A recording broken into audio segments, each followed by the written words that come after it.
नमस्कार महाराष्ट्रातील माझ्या सर्व अभियोग्यताधारक बंधू आणि भगिनींनो, बऱ्याच अभियोग्यताधारकांच्या मनामध्ये अजूनही गणित विज्ञानाच्या ज्या जागा आहेत त्या संदर्भात गोंधळ झालेला पाहायला मिळतोय।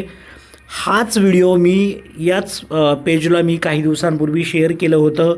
तुम्हाला समजावून सांगितलं होतं की कोणत्या जाहिराती तुम्हाला येऊ शकतात आणि कोणकोणत्या जाहिरातींना तुम्ही ॲप्लिकेबल आहात।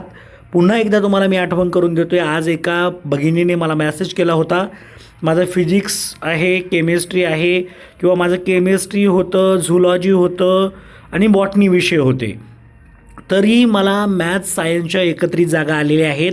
100% पुन्हा एकदा सांगतो तुम्हाला, फिजिक्स, केमिस्ट्री, बायोलॉजी, त्याच्यामध्ये झूलॉजी असू द्या, बॉटनी असू द्या, हे विषय जरी असले तरीही तुम्हाला त्या ठिकाणी मॅथ्स सायन्सच्या एकत्रित जागा येतील।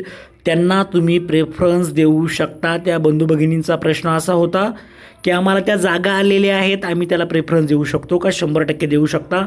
त्याच पद्धतीने गणित विषयासाठी जर पाहिलं तर आपण फक्त ज्याचं BSc गणित आहे, मॅथ्स आहे आणि इतर जे MTechवाले विद्यार्थी असतील किंवा BTechवाले विद्यार्थी असतील, BEवाले विद्यार्थी असतील, ते मॅथ्सच्या जागांसाठी पात्र आहेत।